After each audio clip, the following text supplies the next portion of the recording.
So we're back to this again. Hey, what in the world is up? This is the Zarkman checking in, and I am at NAIA Terminal 3, and it's already dated November 2. Today's my birthday at the time of recording, and I appreciate everybody's greetings. And Zarkman versus the world. Earlier today, nanggaling ako ng Batangas. We celebrated my birthday at Batangas with my parents.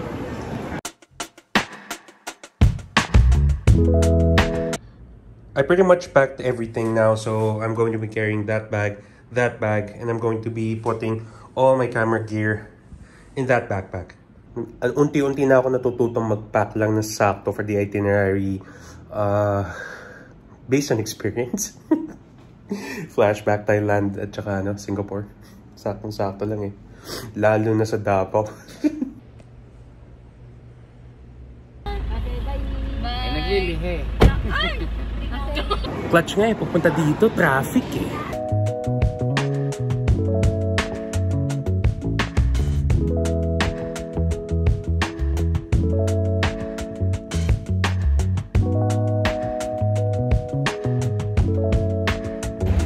An hour later, nandito kami ngayon sa SLEX dito sa Mamplasan, Caltex. Ang tindi ng traffic, lalo na dun sa may side ng ginagawa sa may Bag of Beans. So, yun lang. Tapos naman na kami sa loob, sa Maguyam. So, ay mareklamo. Importante is nakalihis na. It's 6:30. Just a quick bathroom, coffee break. Tapos diretso agad kami ng probably plus minus 7:30. 3 hours before the flight.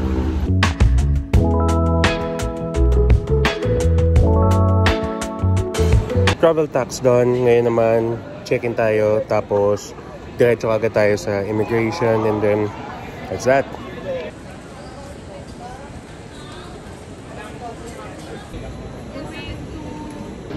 And you know ako, parang wala naman problema sa akin dahil kasi pinakain na rin naman natin yung mga kasama natin, be considerate to them.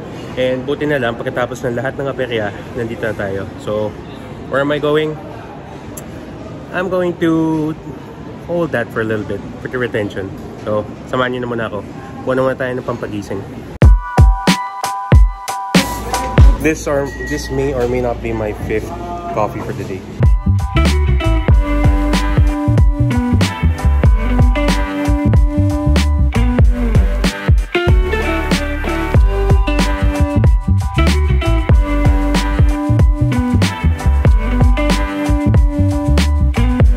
Hindi mo alam kung ano yung mas predominant sa mga ganito.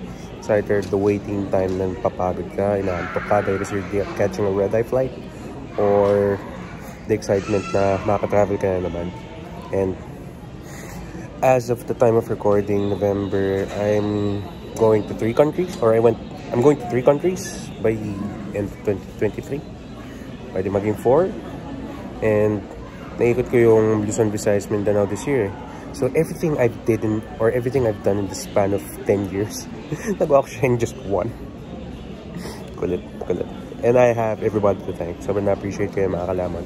And kung hindi ko nasabi kanina, I appreciate din yung mga tao na nag-extend mga birthday greetings sila as of the time recording. Officially, wala na ako sa kalendaryo. So, kaya talaga. Yeah. But it was fun. It was fun while it lasted. Tatawagin daw nila per zone, so I believe that's para sa akin per section, parang ganun. So sige, we're zone 2 eh, so ayan naman natin muna lahat ng mga tao. Pag tayo na, hindi tayo na.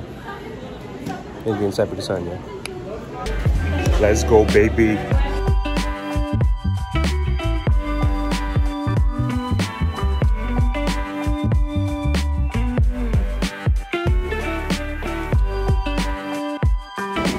Let's go, baby!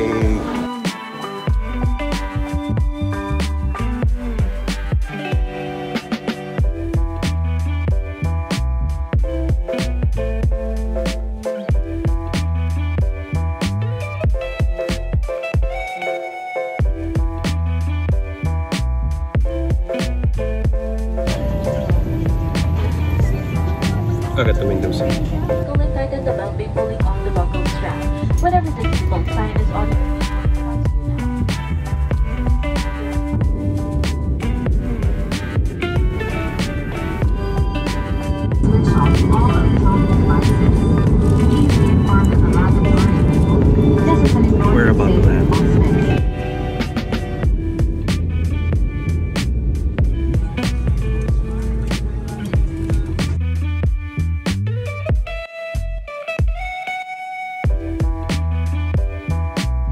walking's faster, pero the walk later is more fun.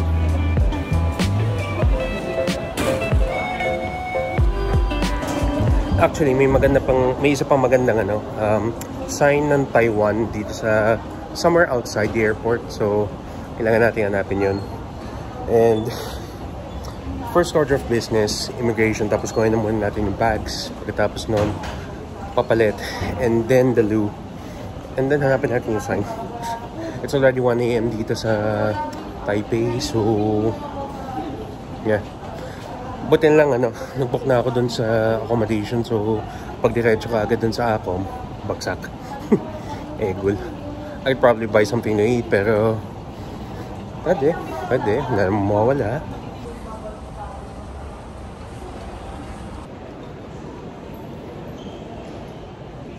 Aesthetically, yung design niya reminds me a little bit of Suvarnabhumi. Man, I miss Thailand.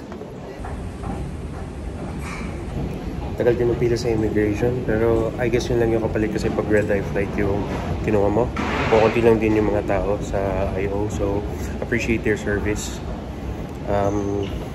I guess manpower is an issue, pero then again kasi kailangan strict yung dude. Ano mo yun, kailangan maikpit yung controls kasi nila. So it's just a managing on their part na lang. Importante na i-rouse. So, time to get our bags. Then, ito, then go to the hotel. Alright, so nakapag-withdraw ng pera. Ngayon naman kailangan kong mag-taxi na lang. So, taxi going to the city and then self-check-in, call tonight. Or probably get a bite to eat kung may malapit sa 7-Eleven. Ganun. So, alright. I mean, hindi naman natin ako maliligaw.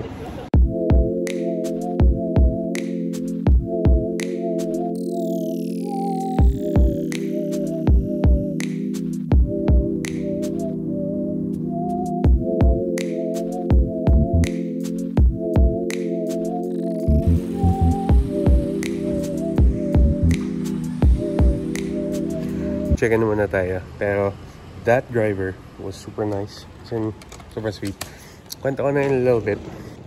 Settle in naman tayo. Narating sa hotel. Ang bilis din ng check-in. Grabe. Solid.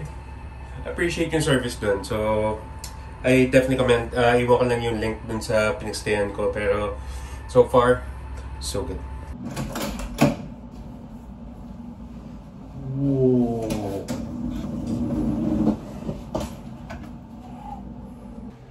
This place is pretty nice. I mean, cramped. Dito ka agad. Ito. Tapos, ito. May working space ka agad.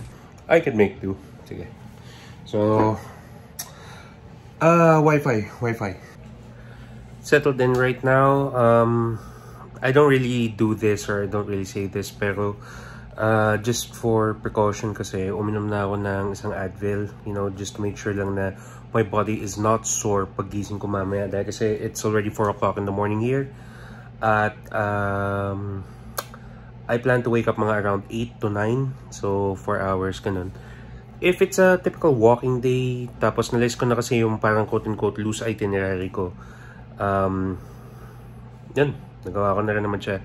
So, kung ano man yung mangyari or kung ano man ang magawa or hindi magawa, that's on me na, my call na. Pero since, yun pala, kanina, pagdating ko kasi dito, yung taxi, yung uncle na nag-drive, was actually pretty nice. Parang, na-nail niya. Tapos, sobrang okay yung spirit niya. Alam mo, parang bubbly.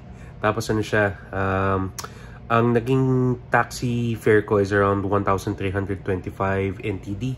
So, times yun to 1.75. Pero, dahil kasi nagustuhan ko yung service niya, nagbigay nila ako ng additional 75 NTD. So, magkano man yan. Naniniwala kasi ako na sa mga ganitong bagay, we should be generous. So, yun lang naman.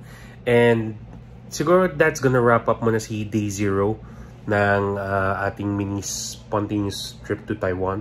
So, a little bit more dito sa naging rational kung bakit ko ginawa to and all that. Paggising na lang siguro mami dahil kasi I'm going to crash na. So, sige. Ito na muna. I'm gonna catch you in the next video or the next scene. So, alam mo na ang kailangang gawin. Sige, I'm out. Good night.